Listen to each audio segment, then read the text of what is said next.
Hi hello welcome to my channel spice and smells. అందరూ ఎలా ఉన్నారు? ఈరోజు మనం పిల్లలు ఎంతగానో ఇష్టంగా తినే వైట్ సాస్ పాస్తా చూద్దామండి.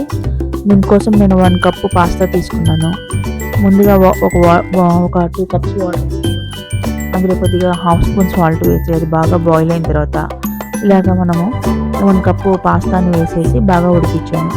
అది పట్టుకుంటే విరిగిపోయేటట్లు అంతవరకు బాగా మరుగుతూనే ఉండాలండి. ఒక 5 to 10 minutes దాకా వాటర్లో మరగనివ్వండి. ఈ వాటర్ అంతా అబ్జర్వ్ అయిన తర్వాత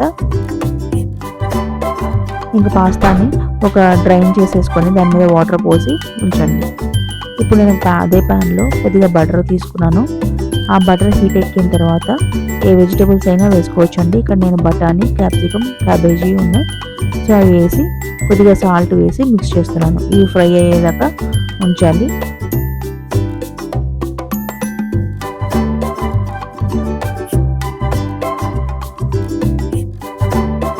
ఇవి కొద్దిగా లైట్గా రోస్ట్ అయిన తర్వాత దీంట్లో మనం ఒక 1 స్పూన్ మైదా, 1 spoon corn starch, 1 spoon oregano, అది 1 స్పూన్ చిల్లీ ఫ్లేక్స్ ఇవన్నీ వేసి మిక్స్ చేయండి. ఇవి బాగా ఫ్రై అయిన తర్వాత 1 గ్లాస్ మిల్క్ కలిపి మిక్స్ చేసేసేయండి.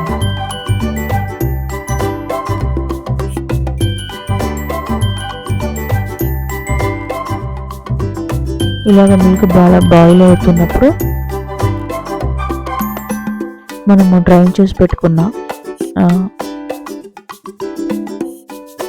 పాస్తాని కూడా వేసేసి మిక్స్ చేయండి. ఇక్కడ చిల్లీ ఫ్లేక్స్ చాలా పోతే కొద్దిగా నేను యాడ్ చేస్తున్నానండి. సాల్ట్ ఈ టైంలో సాల్ట్ చూడండి, సాల్ట్ను చిల్లీ ఫ్లేక్స్ యాడ్ చేసుకొని ఇంకా పాస్తా మిక్స్ చేసి ఒక 2 minutes అలాగా మరగనివ్వండి. ఆ తర్వాత ఫైనల్గా కొత్తిమీర వేసి స్టవ్ ఆపేసేయండి. ఈ విధంగా మనం చేస్తే వైట్ సాస్ పాస్తా రెడీ అవుతుందండి. ఈసారి మీరు ఇలా ట్రై చేసి ఎలా ఉందో తప్పకుండా నాతో షేర్ చేయండి.